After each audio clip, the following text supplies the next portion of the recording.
On veut déterminer limite quand ins tend vers plus infini de ins moins ln de ins. Donc, on va remplacer plus infini au niveau de ins. Donc, ça fait plus infini. Limite quand il tend vers plus infini de ins, c'est plus infini. Et limite quand il tend vers plus infini de ln de ins, c'est aussi plus infini. Alors qu'il y a un moins devant ln de ins. Donc, ça fait plus infini, moins infini. Dans la parenthèse, on a plus infini, moins infini. D'accord? À cause de ce moins qui est devant ln de ins. Donc, ça fait une détermination de groupe 1. Donc, et quand c'est de groupe 1, on fait quoi? On fait extraction et ou simplification de infini le plus lourd. Maintenant, quand on regarde ins et ln de ins, quel est l'infini le plus lourd? La fonction la plus lourde ici, c'est ins, parce que ins croît plus vite que ln de ins.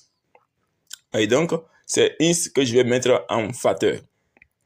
Limite quand ins tend vers plus infini de ins. Donc, et j'ouvre une parenthèse. Maintenant, dans la parenthèse, c'est le 1 qui me reste parce que ins est déjà en facteur.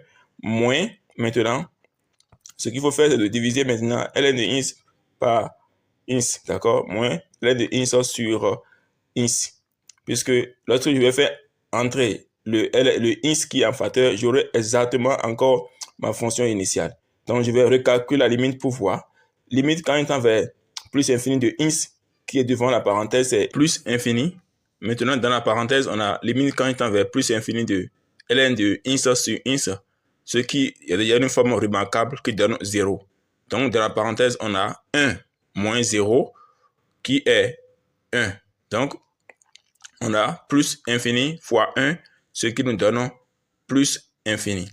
Donc, on peut justifier que limite quand ins tend vers plus infini de ln de ins sur ins, ça fait 0. Et limite quand il tend vers plus infini de ins, c'est plus infini.